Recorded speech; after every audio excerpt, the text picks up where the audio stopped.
Algunas obras pioneras se originaron bajo la llamada Nueva Narrativa del Norte en México, que incluye la producción literaria de Eduardo Antonio Parra, de Luis Humberto Crosswhite y de Gerardo Cornejo, todos ellos nacidos en la frontera entre Estados Unidos y México. Y por supuesto algunas de estas obras precursoras son El diario de un narcotraficante y Sueños de frontera, de Paco Ignacio Taibo II, que es un hombre cercano al zapatismo.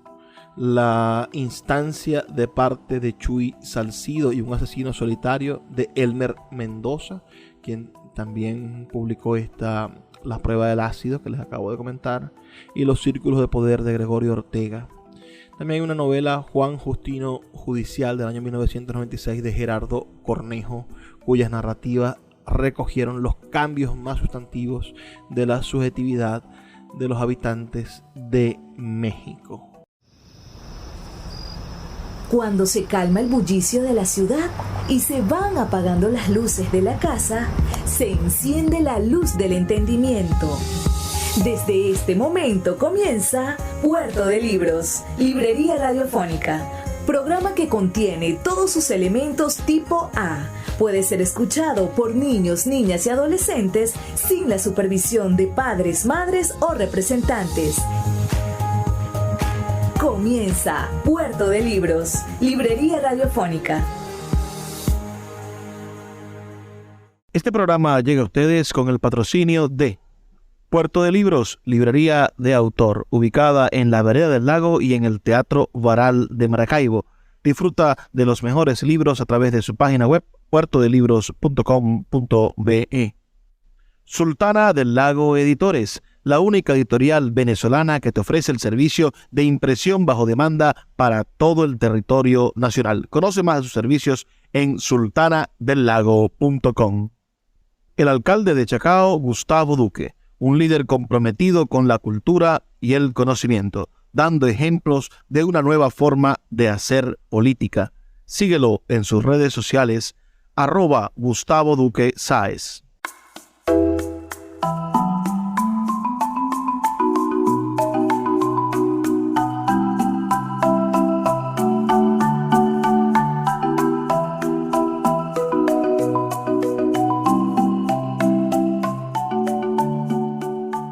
Bienvenidos a Puerto de Libros, librería radiofónica. Les habla Luis Peroso Cervantes, quien de lunes a viernes de 9 a 10 de la noche trae para ustedes este espacio a través de la Red Nacional de Emisoras Radio Fe y Alegría. La noche de hoy estaremos conversando sobre un tema bastante polémico. Hablaremos sobre narcotráfico y literatura.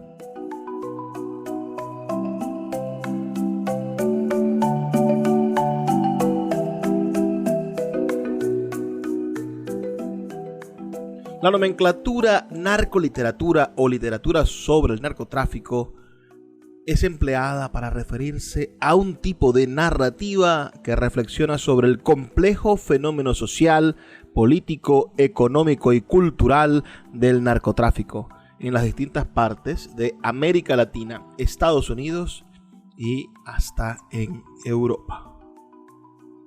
La realidad es que existen muchísimos textos que estudian al narcotráfico, esta actividad ilegal de carácter transnacional, revestida de gran complejidad y en crecimiento vertiginoso, al menos desde el siglo XX y el siglo XXI, donde se ha proliferado la persecución y la prohibición de un sinnúmero de sustancias. Este fenómeno, el narcotráfico, representa sin duda una de las amenazas a la seguridad de los países más importantes. Y cada región del mundo, por su manera de desarrollar sus leyes, tiene una historia particular con el narcotráfico. Por su gran capacidad financiera y operativa, los narcotraficantes, por supuesto, tienen muchísimos recursos para poder intervenir y hacer que las sociedades de alguna manera tergiversen sus objetivos. Esta actividad además alcanza muchísimas ramas de la acción nacional, porque el narcotráfico tiene que ver con el cultivo, con la manufactura, con la distribución y la comercialización de un alto número de drogas.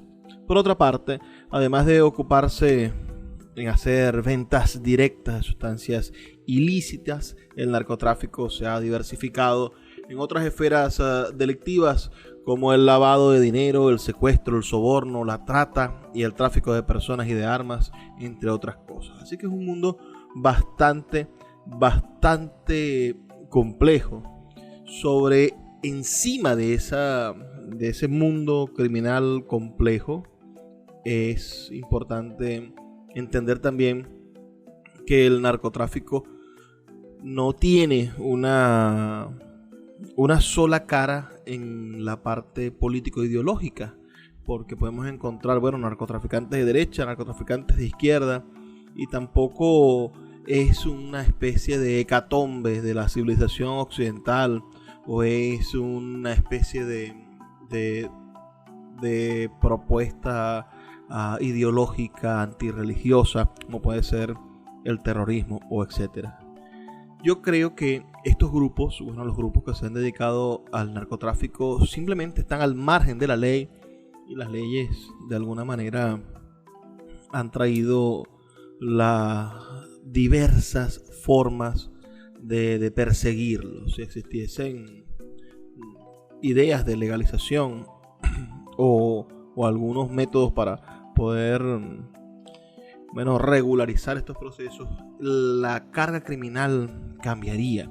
Muchos de estos grupos delictivos aprovechan las estructuras de las democracias y de la globalización para desarrollarse aún más y potenciar su poder económico y político en una lógica capitalista que se ve en el tráfico de drogas, por supuesto,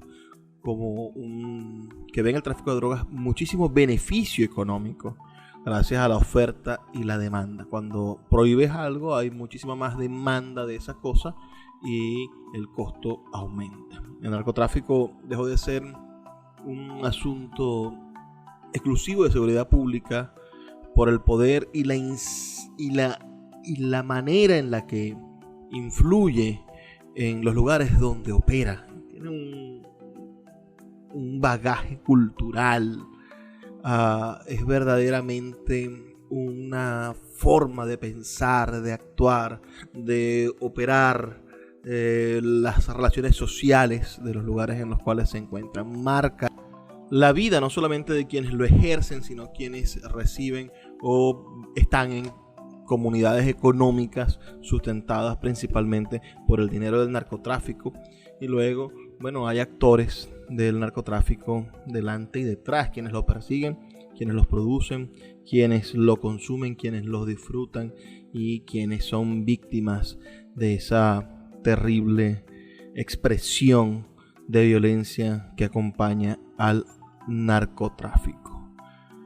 El narcotráfico continuará siendo un tema importante en los próximos años, porque hay una complejidad de factores políticos, económicos, muchísimo dinero que ha producido y que seguirá produciendo para estos sectores delictivos, para estas personas que necesitan blanquear ese dinero. Y esto ha producido, también unas estrategias interesantísimas de legalización de capitales, y ha producido personajes, formas de ser, formas de vivir que son productos de las dinámicas del siglo XX, y estas dinámicas del siglo XX han estructurado lo que va a ser un modo de vida y al mismo tiempo una oportunidad para nosotros crear arte a partir del narcotráfico. Entonces podemos entender que el siglo XXI va a seguir utilizando el narcotráfico como una herramienta para comprenderse, para trascenderse, para entender sus debilidades y sus falencias como sociedad, como civilización, y vamos quizá a superarlo dentro de muchísimos años. Si hablamos de de la manera en la que esto se va a transformar en elementos culturales, tendremos que hablar, bueno, de cómo el narcotráfico, los narcotraficantes han desarrollado símbolos y empiezan a ocupar lugares destacados dentro de la sociedad latinoamericana, especialmente como una experiencia de ascenso social relámpago en la cultura de la ostentación y en el fragante incumplimiento de las leyes, que genera curiosidad y una cierta fascinación del restante de la población. Imaginemos que es la misma conducta de los conquistadores españoles que venían a hacer fortuna y a cambiar su destino en América, o imaginemos la fiebre del oro del siglo XIX en Estados Unidos y la búsqueda de minas, o imaginemos todo lo que hicieron las compañías petroleras y el daño ecológico que hicieron, destruyendo y construyendo un imperio económico gigantesco, porque esta épica de hacerse millonario de manera rápida y fácil no está resuelta.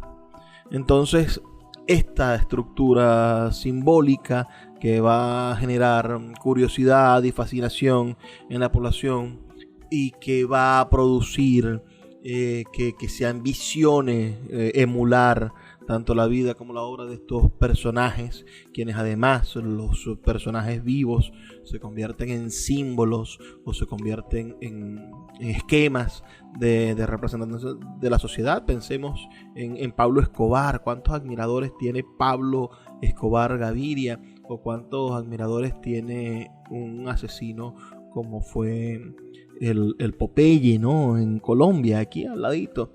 O vayamos a pensar en otras maneras en las cuales esta gente ha invertido su dinero para convertirse en especies de ídolos sociales y han perpetrado con su dinero, bueno, actos de corrupción en esquemas de espacios deportivos y hasta en espacios políticos, apoyando grandes equipos deportivos o financiando campañas políticas.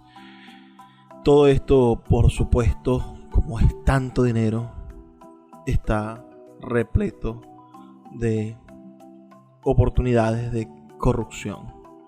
Estos comportamientos terminan siendo, sin duda, la peor parte de la civilización occidental. Se reflejan en el egocentrismo, en las actitudes egoístas, en las conductas abusivas hacia los otros y, por supuesto, en el exhibicionismo ostentoso de las cosas. Esto ha generado el nacimiento de una estética, lo que podría llamarse la narcoestética, que genera un distanciamiento social porque está reñida con la elaboración del gusto acuñado por las vanguardias y las élites. Es decir, las vanguardias intelectuales y las élites económicas tienen una especie de refinamiento, una especie de conducta elitista que creció a la par de los poderes y de la dominación social que ejercieron y de la acumulación del capital burgués, y del otro lado rápidamente se vuelven multimillonarios, pero es que de una manera gigantesca, hombres y mujeres que no pertenecen al canon de lo culturalmente aceptable, pero que tienen el dinero suficiente para imponer sus gustos. Entonces se podría pensar que la narcoestética es la estética del mal gusto, pero no es sino el extremo de la estética de lo sencillo. Y en las clases populares, aunque para los burgueses parezca de mal gusto, los vehículos de colores llamativos o las ropas que utilizan, etcétera, bueno, en las clases populares, en los jóvenes, esto se ha visto estrechamente relacionado, y ostentar un arma de oro, por ejemplo, o tener un vehículo, o cantar, es decir, veamos los cantantes que cantan sobre la cantidad de estupefacientes que tienen. Todas estas cosas han generado, por supuesto, una empatía en sectores populares que buscan imitar esos gustos llamativos y el comportamiento desmedido y a veces inclemente, en lo cual no se acepta una regulación colectiva, es decir, no hay unas leyes que impongan un sustento sobre estas cosas. Estamos entonces hablando de una estética que se ha generado en las regiones como México, como Colombia, como Perú, Bolivia, lamentándolo mucho ahora en algunos sectores venezolanos. Esta estética, este comportamiento, esta cantidad de presencia del dinero, el narcotráfico, bueno, ha hecho que este concepto, esta narcoestética de la que venimos hablando, bueno, simplemente empiece a convertirse en una forma de entender la belleza que ellos entienden, que disfrutan, y de la construcción, por supuesto, de productos culturales pertenecientes exclusivamente a ese sector de la acción social. Imagínense entonces en Estados Unidos los tatuajes de los gangueros, de las personas que militan en bandas de narcotráfico. Esa conducta tiene un producto estético. Los grafiteros que están relacionados con los territorios narcotraficantes también tienen una conducta ética y estética bastante interesante. Y bueno, han sido judicializados, perseguidos. Algunas formas de estas estéticas son perseguidas por la policía en Estados Unidos. Cierta apariencia, cierta forma de vestir, todo esto es parte de la estética del narcotráfico. Vamos a hacer una pequeña pausa, 2 minutos, para escuchar los mensajes de fe y alegría, y seguimos reflexionando sobre la literatura y el narcotráfico. De lunes a viernes puedes abordar una embarcación de papel en Puerto de Libros, Librería Radiofónica, producido y conducido por el poeta Luis Peroso Cervantes. Un programa dedicado al maravilloso mundo de la lectura, la cultura y la intelectualidad. Quiero hablarles de la gestión cultural de Gustavo Duque, el alcalde del municipio Chacao, quien ha desarrollado en estos últimos 6 años una gestión impecable en favor de la lectura, del rescate de las tradiciones populares de Chacao, de la búsqueda de soluciones a los problemas inmediatos de ese municipio y sobre todo para convertir a Chacao en la capital cultural de Venezuela. Los invito a que sigan a Gustavo Duque Sáez, alcalde de Chacao, en sus redes sociales y que descubran que existe una nueva forma de hacer política en Venezuela. El poeta Luis Peroso Cervantes le acompaña en Puerto de Libros, Librería Radiofónica, por Radio Fe y Alegría, con todas las voces.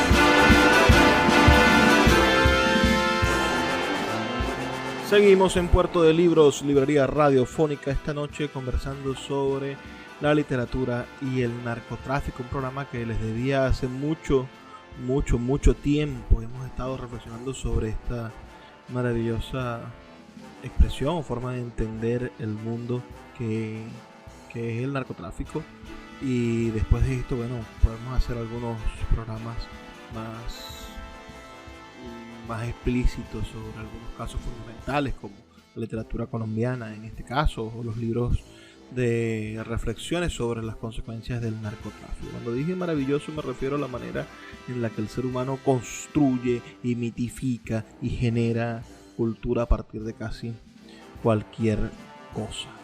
Hemos llegado al punto en el que estamos analizando la manera en la que el narcotráfico se simboliza, cómo se crea entonces la narcoestética, y vemos los subniveles de poder donde el narcotraficante trabaja apoyado en jóvenes sicarios dispuestos a dar su vida, bueno, a cambio de dinero. Ostentan bellas modelos, fomentando el mercado de la mujer objeto, que puede ser comprada y que disfruta a veces de ser comprada, de estar con un tipo que lo que hace es ofrecerle dinero y no buenos sentimientos. Y generando en Latinoamérica una especie de cultura de vale todo para tener dinero y olvidarse de la terrible pobreza. Cuando hay sociedades que no ofrecen niveles de superación o estrategias para que los pobres se superen, bueno, la única salida posible es la salida criminal. Cuando el dinero no logra esos resultados esperados, los narcotraficantes imponen sus razones a través de las armas. Es decir, cuando no logras con todo el dinero que tienes comprar lo que deseas, comprar lo incomprable, bueno, viene el caos en los países latinoamericanos, las cabezas cortadas por el cartel de Sinaloa, por ejemplo, o la manera en la cual se enfrentan a la policía de sangre y fuego para mantener el control de comunidades o de espacios de residenciales y de bienestar social.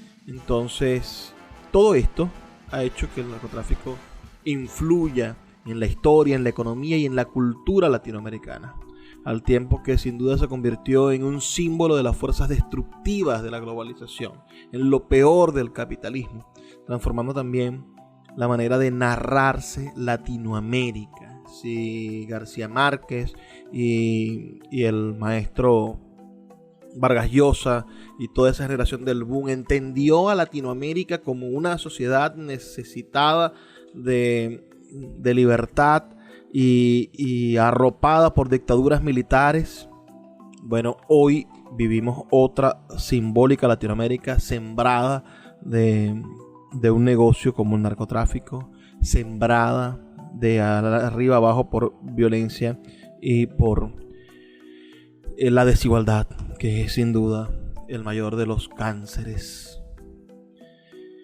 Creo que esta llamada por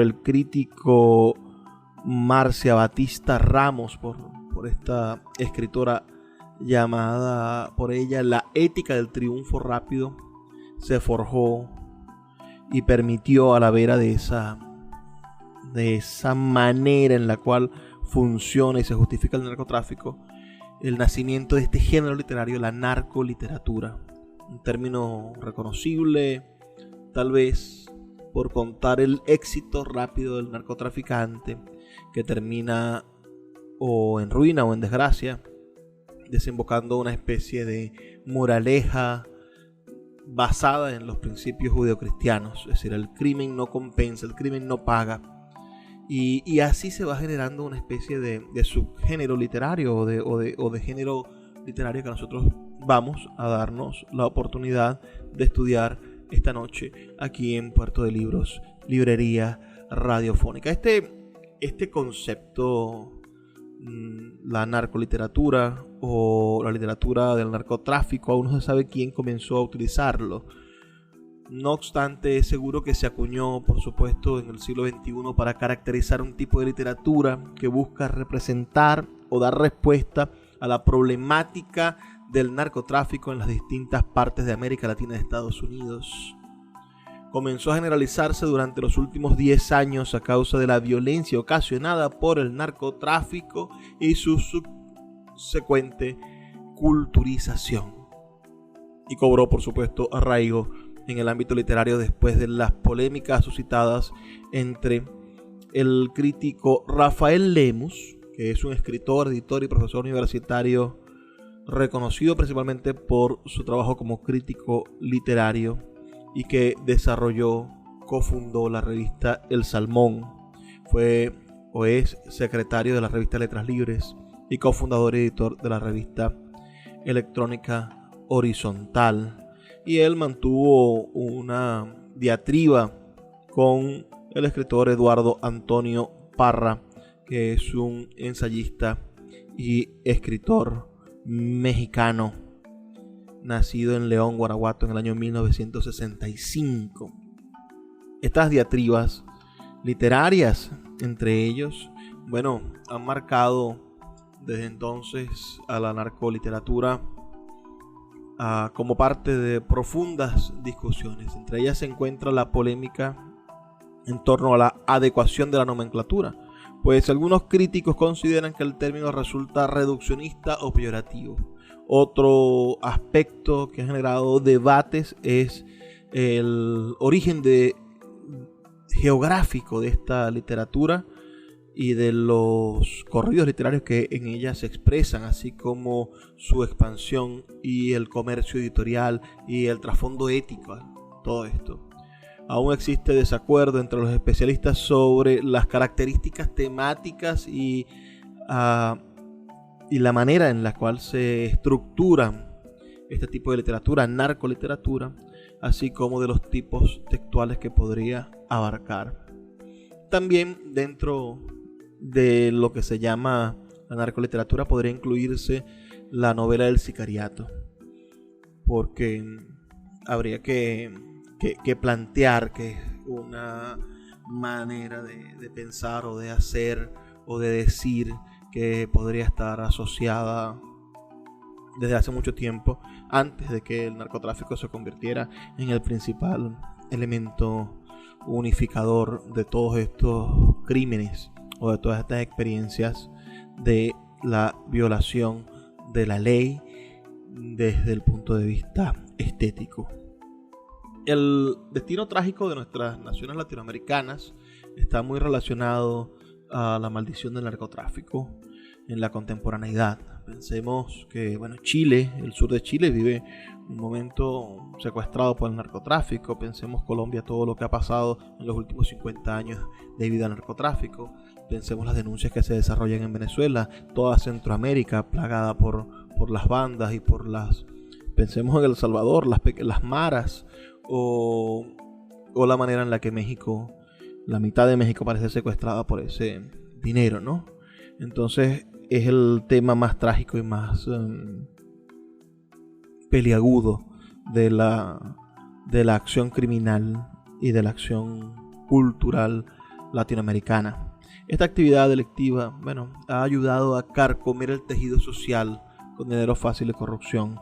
El fenómeno del narcotráfico no solo modificó el orden socioeconómico y político en Latinoamérica, sino que también incidió en el cambio del imaginario regional.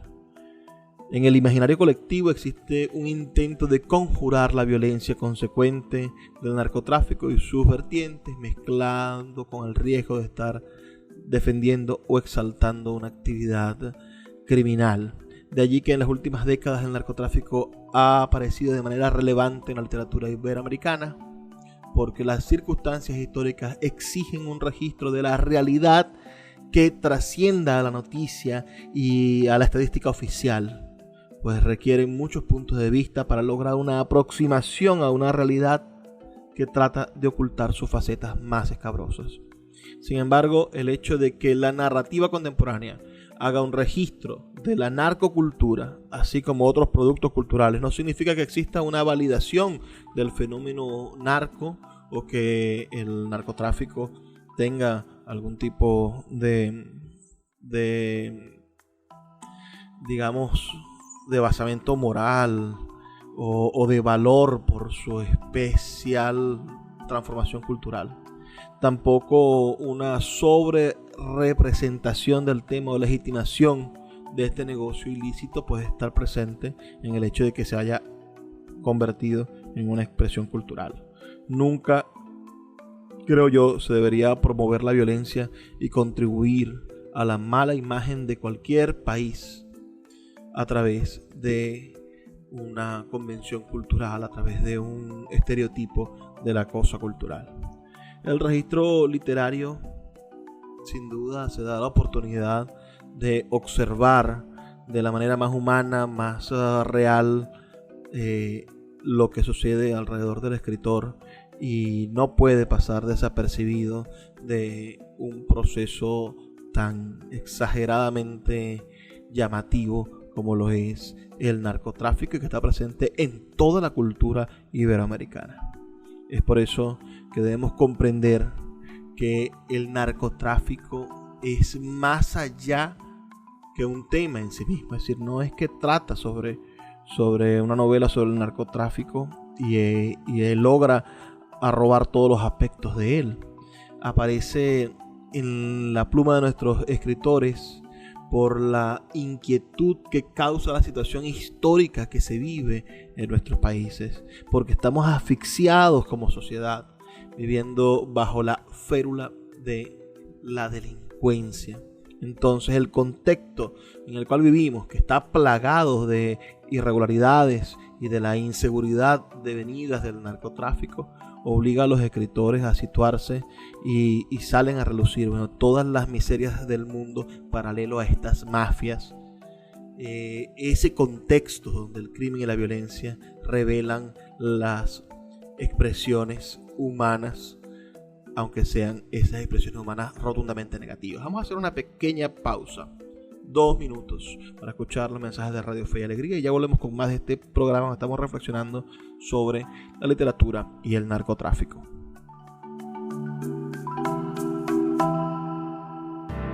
Escuchas Puerto de Libros con el poeta Luis Peroso Cervantes. Síguenos en Twitter e Instagram como @Librería Radio. Puerto de Libros, librería de autor. 7 años siendo la librería virtual más grande de Venezuela, con 2 sedes físicas, una en el Teatro Baral de Maracaibo y otra en la Vereda del Lago. Es un centro cultural dedicado al libro, proyecciones de cine gratuitas, talleres literarios, formación de nuevos escritores, talleres de teatro y de música, todo en un espacio dedicado al mundo de los libros y del conocimiento. Síguenos en nuestras redes sociales @Puerto de Libros y compra todos nuestros libros en la página web www.puertodelibros.com.be. Puerto de Libros, la librería que estás buscando. El poeta Luis Peroso Cervantes le acompaña en Puerto de Libros, librería radiofónica, por Radio Fe y Alegría, con todas las voces.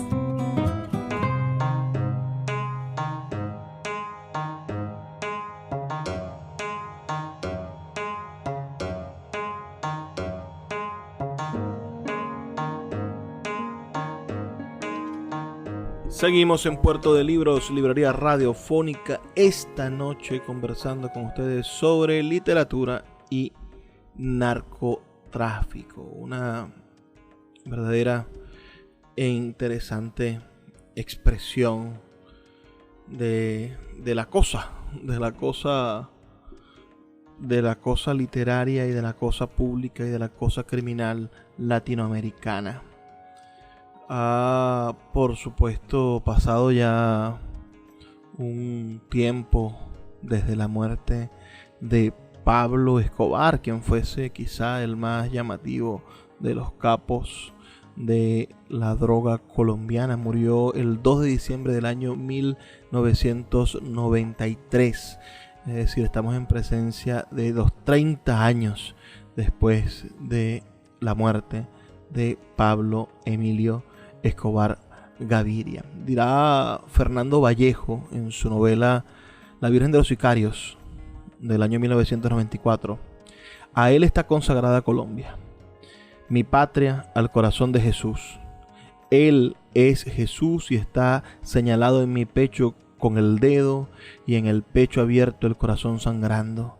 Goticas de sangre rojo vivo, encendido como la candileja del globo.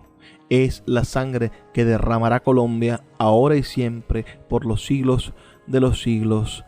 Amén. Dice el premio Rómulo Gallegos de novela Fernando Vallejo, un excelente escritor colombiano residenciado en México hace muchos años. Contra ese destino creo que lucha Colombia, contra el destino que está en ese sagrado corazón de Jesús, porque uno de los elementos que contribuye a la profunda desgracia, bueno, no solo de Colombia, sino de toda Latinoamérica, es el narcotráfico. Han pasado, sí, como les digo, 30 años después de la muerte de Pablo Escobar, el capo del narcotráfico colombiano que puso a ese país en jaque y que ayudó a podrir todo el tejido social con el dinero fácil y la corrupción. El narcotráfico y el narcoterrorismo, otra cosa que hay que destacar de Pablo Escobar. Bueno, lograron marcar buena parte de la literatura en Colombia, la literatura contemporánea, esa literatura como eje central o secundario, como parte de la realidad contemporánea colombiana. Entonces, los colombianos sin duda han intentado conjurar la violencia y las consecuencias de la droga en cada uno de ellos como expresión cultural, pero ahora existe una apología, dígame con estas series de Netflix, ¿no? Una apología a la figura de Pablo Escobar y a la actividad criminal. Entonces, dirá Luis Miguel Rivas, autor de la novela Era más grande el muerto: estas son circunstancias históricas que requieren muchos puntos de vista. Para este cronista, es saludable que se escriban novelas desde distintas perspectivas. En Rosario Tijeras, desde el sicariato, La Virgen de los Sicarios, desde un intelectual dramático, dice Luis Miguel Rivas: mi novela es del chico del barrio, el ser anónimo que ni siquiera ha sido protagonista de la violencia porque no ha tenido el valor de tomar las armas, y muchos más que no han sido explorados todavía. Es bueno que aparezcan, y dentro de esa literatura va a haber exploraciones serias y también oportunismo por lo espectacular del tema. Eso hace parte de un movimiento. Para que surjan unas voces importantes tiene que haber una multiplicidad de voces. Sin duda, las maneras en las cuales nos estamos enfrentando culturalmente a las expresiones del narcotráfico son sin duda interesantes. Hay una novela publicada en el año 2010. La novela se llama La prueba del ácido. Es de Elmer Mendoza y junto a otros excelentes escritores, bueno, configura parte de esta llamada narconovelística. La novelística del narco, la narrativa sobre el narcotráfico o las narconarrativas. Esta última definición se considera que a las narrativas como una verdadera representación literaria de las implicaciones sociales y culturales del narcotráfico en los países latinoamericanos. Algunas obras pioneras se originaron bajo la llamada Nueva Narrativa del Norte en México, que incluye la producción literaria de Eduardo Antonio Parra, de Luis Humberto Crosswhite y de Gerardo Cornejo, todos ellos nacidos en la frontera entre Estados Unidos y México. Y por supuesto algunas de estas obras precursoras son El diario de un narcotraficante y Sueños de frontera, de Paco Ignacio Taibo II, que es un hombre cercano al zapatismo. La instancia de parte de Chuy Salcido y un asesino solitario, de Elmer Mendoza, quien también publicó La prueba del ácido que les acabo de comentar, y Los círculos de poder, de Gregorio Ortega. También hay una novela, Juan Justino Judicial, del año 1996, de Gerardo Cornejo, cuyas narrativas recogieron los cambios más sustantivos de la subjetividad de los habitantes de México. Pero les comentaba sobre Elmer Mendoza, que es uno de estos exponentes de la literatura, de la narcoliteratura. Dice, Elmer Mendoza destaca del contexto. Es un narrador y dramaturgo nacido en Culiacán en el año 1949. Logró apropiarse del lenguaje local y mostrar los submundos de su tierra natal. Ha publicado libros de cuentos titulados Mucho que reconocer, del año 1978, Trancapalanca, del año 1989, el año en que yo nací. El año 1992 publica El amor es un perro sin dueño y 2 crónicas sobre el narcotráfico, Cada respiro que tomas, de 1992, y Buenos muchachos, de 1995. Sus 3 novelas lo han colocado como una voz importante en las letras mexicanas. En 1999 Un asesino solitario. En el 2001, El amante de Janis Joplin, estupenda novela. Y El efecto tequila del año 2004. También Balas de plata del año 2008, con la que se hizo acreedor del tercer premio Tusquets de novela. En su obra, en la de Elmer Mendoza, destaca la exposición del lenguaje del norte mediante los giros regionales sinaloenses, así como la vivencia del narcotráfico y el éxodo constante hacia Estados Unidos que transforma la existencia de sus personajes. Estos participan a través del lenguaje de la calle, del argot de diferentes grupos sociales como los judiciales, los delincuentes y los rancheros. Sus obras Efecto Tequila de 2004, Balas de plata de 2008 y La prueba del ácido del 2010 tratan del tema del narco y dan continuidad a personajes de sus obras anteriores.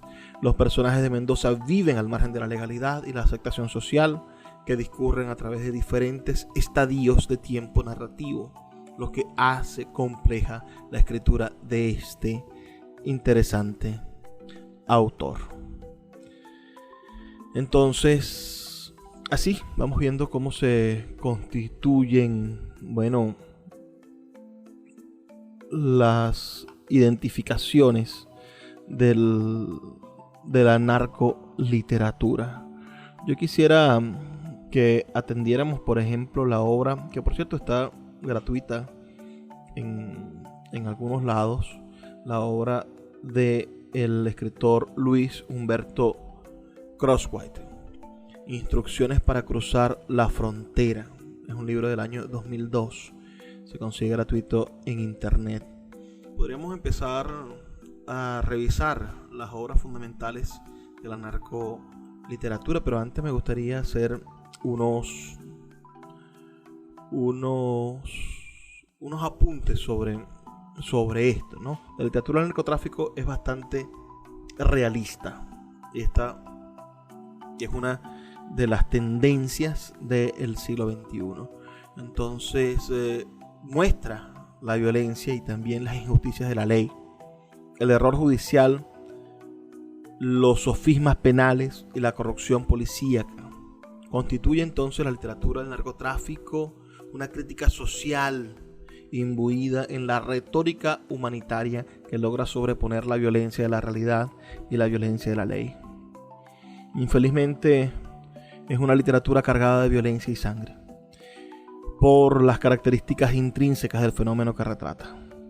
Este morbo causa fascinación al público lector, que de alguna manera no muy íntima guarda sus simpatías con los criminales que logran rápidamente el dinero y el glamour, aquellos de la estética narco, ¿no?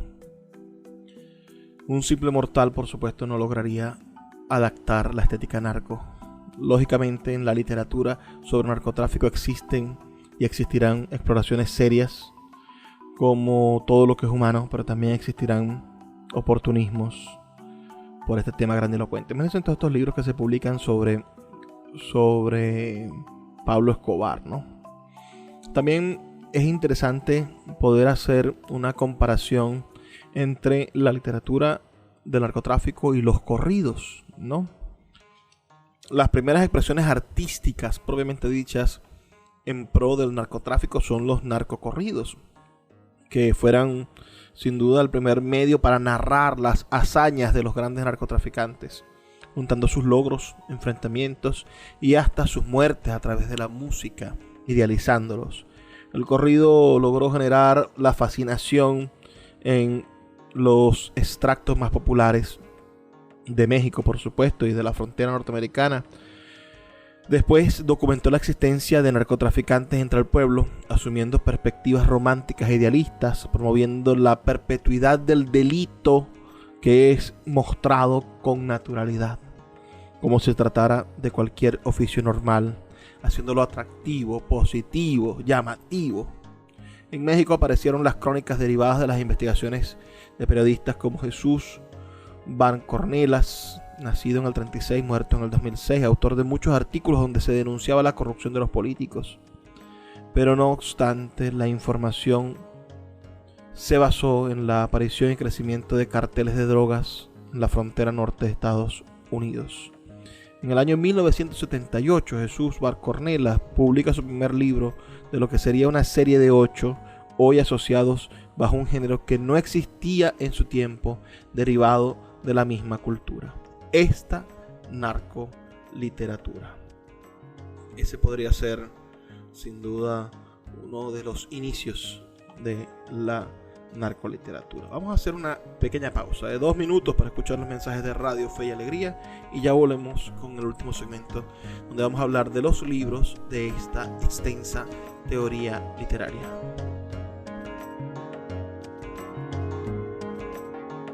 Escuchas Puerto de Libros con el poeta Luis Peroso Cervantes. Síguenos en Twitter e Instagram como @Librería Radio.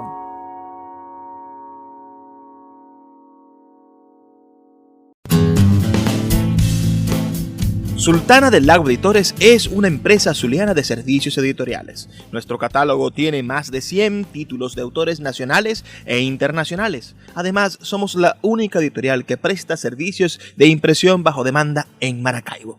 No necesitas invertir en grandes tirajes. Tus lectores pedirán tu libro, nosotros lo imprimiremos y tú obtendrás regalías. Por ello, también editamos internacionalmente en Amazon y Google Play Books. Conoce más en nuestra nueva página web www.sultanadelago.com o siguiéndonos en Instagram como @sultanadelago.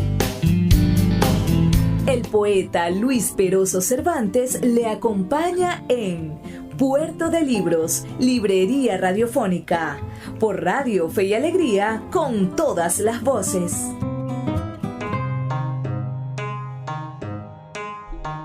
Seguimos en Puerto de Libros, Librería Radiofónica, esta noche conversando sobre narcoliteratura.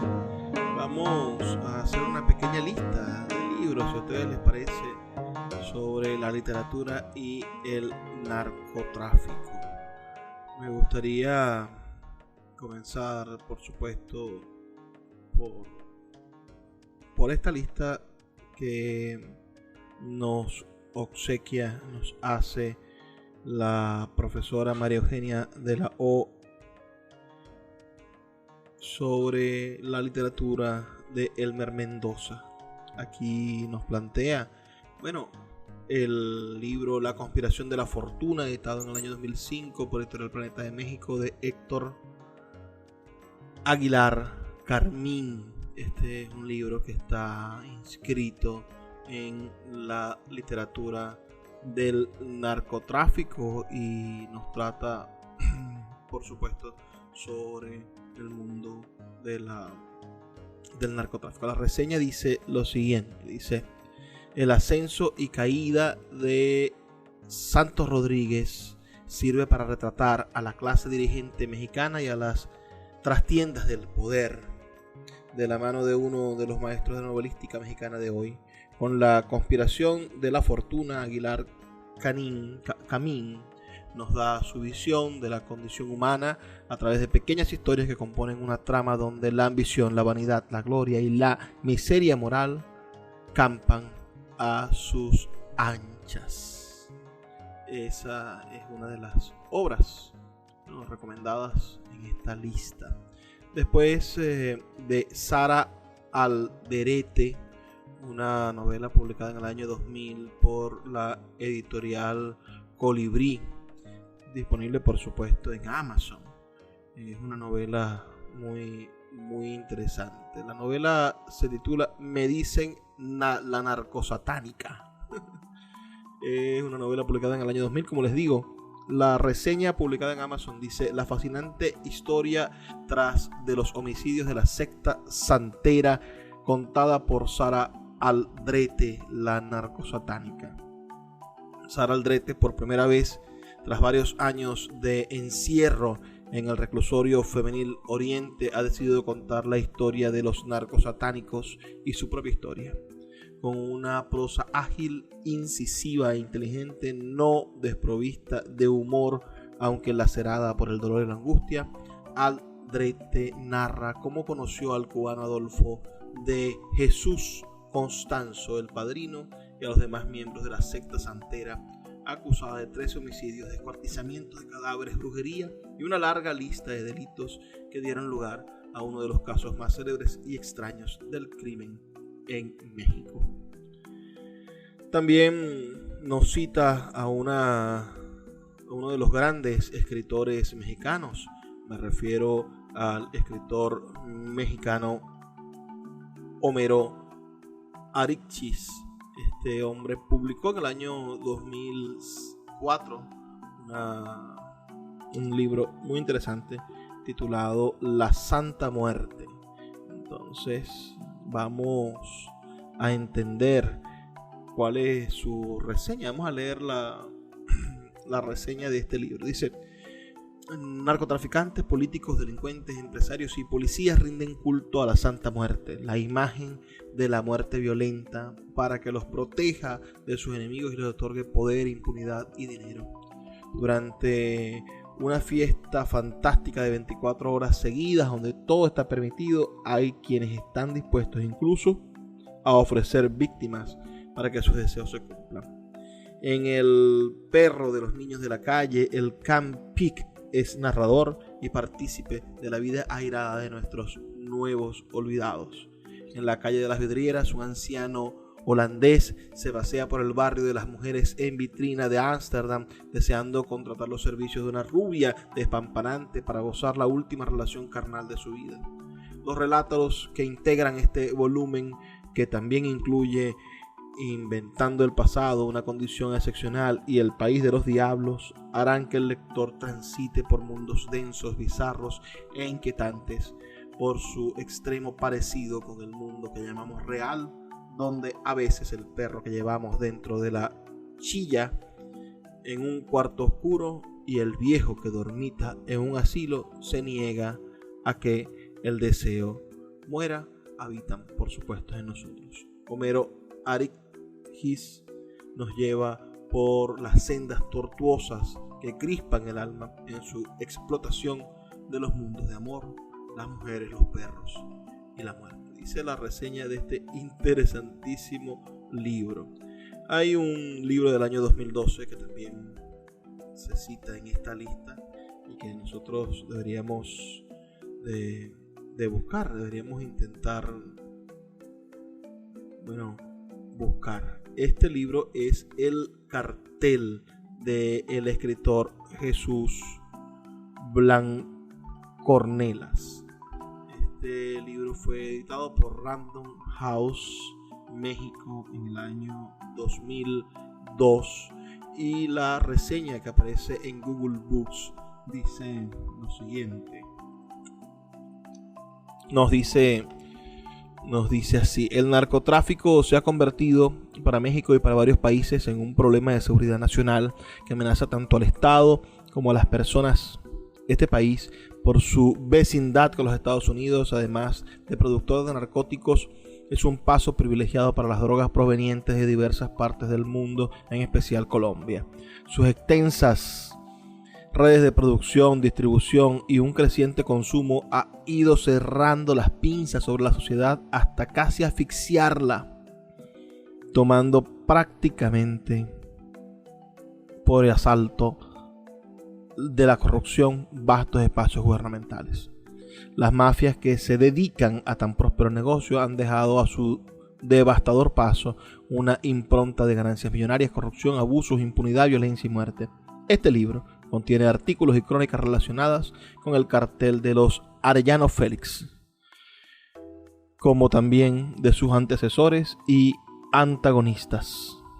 Esto es un libro verdaderamente interesante y espero que ustedes tengan la oportunidad de leer y de conocer. Hay varias reseñas sobre este libro. El cartel, los Arellano Félix, la mafia más poderosa de la historia de América Latina, se titula este libro. Cita a nuestra profesora María Eugenia de la O, cita la novela 2666 de Roberto Bolaño, una de mis novelas favoritas, donde uno de los 4 capítulos de esa novela trata sobre el narcotráfico. También cita el estudio de Arenas, la revista sinaloense de Ciencias Sociales de Carrillo Guadalupe, la novelística del narco, y cita el texto de Gerardo Cornejo, Juan Justino Judicial, publicado en el año 1996 por el editorial Selector de Gerardo Cornejo. Esta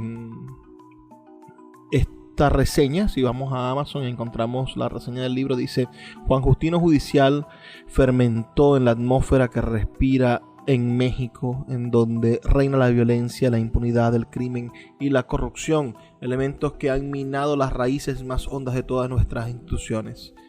Vicente Francisco Torres, a pesar de su resiedumbre norteña, tiene una retina llena de horizontes cuyos confines amplios y dilatados abarcan el lenguaje de las aventuras, las emociones, las pasiones y una mezcla de amor, ternura entrañable. Eugenio Aguirre, las lectoras y los lectores de la versátil obra de Gerardo Cornejo Murrieta podrían percibir la riqueza de su itinerario biográfico y la atmósfera que constituyó a su alrededor. Estas son algunas de las críticas en torno a este libro, Juan Justino Judicial, de el escritor Gerardo Cornejo. Instrucciones para cruzar la frontera, de Luis Crosswhite, de Luis Humberto Crosswhite. Además tiene una excelente, ¿cómo podría decirles? Una excelente conferencia sobre el narcotráfico que nosotros pasamos aquí en el programa hace ya algunos 2 años. Los invito a que escuchen esa conferencia sobre los narcocorridos. Bueno, en este libro de Luis Humberto Crosswhite, yo creo que ustedes van a poder conseguir cosas interesantes. Vamos a leer la reseña del libro bilingüe en Amazon. Dice: Luis Humberto Crosswhite es un intérprete original de la vida en la frontera y el cronista por antonomasia de Tijuana, su ciudad natal. Esta viñeta, que narra la forma de proceder de la aduana norteamericana, es también una metáfora del alejamiento entre México y Estados Unidos. Piense en esto, de preferencia no lo haga. La verdad es que no vale la pena el ajetreo. Se lo dice quien, por distintos motivos, confiesa haber cruzado la frontera unas 1600 veces durante su vida. Por trabajo, por ansiedad, por fastidio. Atravesar una línea divisoria requiere de un esfuerzo intelectual, un conocimiento de que las naciones tienen puertas que se abren y se cierran, una idea fija de que un país, cualquiera que sea, se guarda el derecho de admisión a sus jardines y podría echarlo de ellos a la primera provocación. No obstante, si el lector recibe un llamado poderoso como de sirenas, como de imán, y decide cruzar, le recomiendo tomar en cuenta las siguientes indicaciones. Esto está en este maravilloso libro, Instrucciones para cruzar la frontera, de Luis Humberto Crosswhite. En ese mismo sentido, podríamos intentar hacer una selección también de libros para pensar el otro lado, ¿no? El lado colombiano de la literatura. Hay un escritor maravilloso, acabo de citarles, por ejemplo, a Vallejo con La Virgen de los Sicarios, Fernando Vallejo, pero está Gabriel García Márquez con su Noticia de un secuestro, está Jorge Franco con su Rosario Tijeras de 1999, La Parábola de Pablo de Alonso Salazar del 2001, Delirio de Laura Restrepo del año 2004, Sin tetas no hay paraíso de Gustavo Bolívar del año 2005, El ruido de las cosas al caer, Era más grande el muerto, ambos de el escritor, de uno de los escritores colombianos más interesantes. Él es de apellido Rivas. Ya le voy a decir el nombre de este maravilloso, interesante escritor. Lo tengo muy cerca de ustedes. Él es Luis Miguel Rivas. Luis Miguel Rivas. También en ese sentido pueden ustedes leer de Arturo Arapé, Bogotazo, Memorias del Olvido, que es una excelente expresión de esta literatura, narcoliteratura, desde los ojos de una persona de Cali, ¿no? En otros países vamos a encontrar La Reina del Sur y La Piel del Tambor del escritor español Arturo Pérez Reverte, quiero decir. O Carlos Ruiz Villauso escribe La narcohistorieta en el año 2020. La literatura y el narcotráfico están estrechamente relacionados. Yo creo que sería imposible poder hacer una lista completa de todas las personas que se han dedicado a escribir sobre este tema. Me gustaría destacar a un gran escritor. Acabo de ver la película inspirada en ese maravilloso hombre que fue Héctor Abad Fasolince. Espero que puedan ustedes ver una película que está en Netflix y leer el libro El olvido que seremos, dedicado a la muerte de su padre, asesinado, por supuesto, por grupos de la lucha contra el narcotráfico, asesinado por los narcotraficantes. ¿Qué les ha parecido el programa de hoy? Me gustaría saber sus opiniones. Por favor, escríbanme al 0424-672-3597, 0424-672-3597, o nuestras redes sociales @librería radio en Twitter y en Instagram para poder entrar en contacto. Les recuerdo que estamos aquí de lunes a viernes de 9 a 10 de la noche por la Red Nacional de Emisoras Radio Fe y Alegría. Es hora de despedirme, pero no sin antes pedirles que por favor sean felices, lean poesía.